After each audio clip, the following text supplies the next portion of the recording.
नमस्कार दोस्तों, मैं विक्रांत शेखर फिर से आज एक नया वीडियो लेकर आया हूं। और आज मैं बात करूंगा ग्रहों की स्थिति के बारे में। ग्रहों की 3 स्थितियां होती हैं।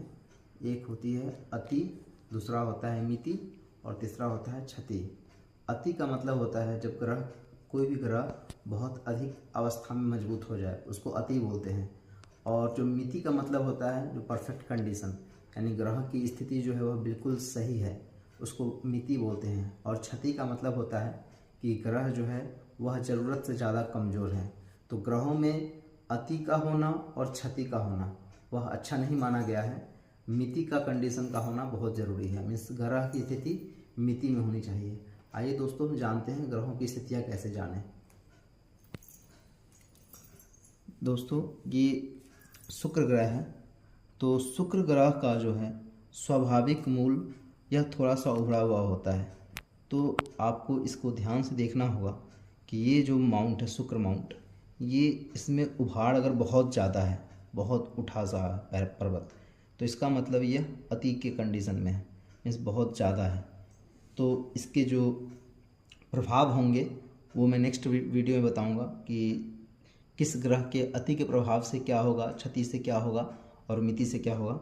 लेकिन अभी मैं आज ये बताऊंगा कि ग्रहों की स्थितियाँ कैसे जानेंगे।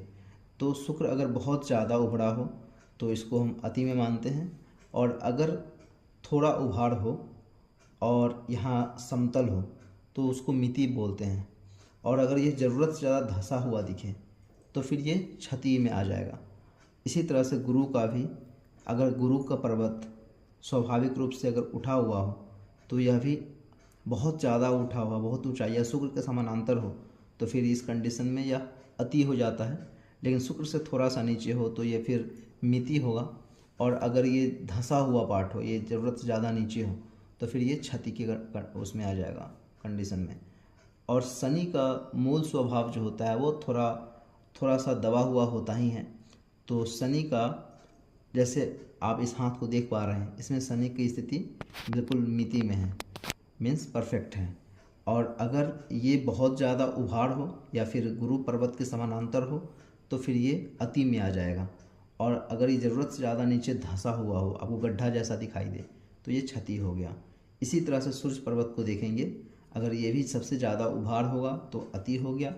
ये अगर समानांतर हो इसके बुध के तो फिर ये आपका मिति हो गया। और अगर ये बिल्कुल धंसा हुआ गड्ढा जैसा दिखाई दे तो ये भी क्षति हो गया। बुध का भी वैसा ही होगा। अब बात करते हैं राहु की। राहु का पकड़ पाना थोड़ा सा मुश्किल है, क्योंकि राहु का भी जो स्वभाव है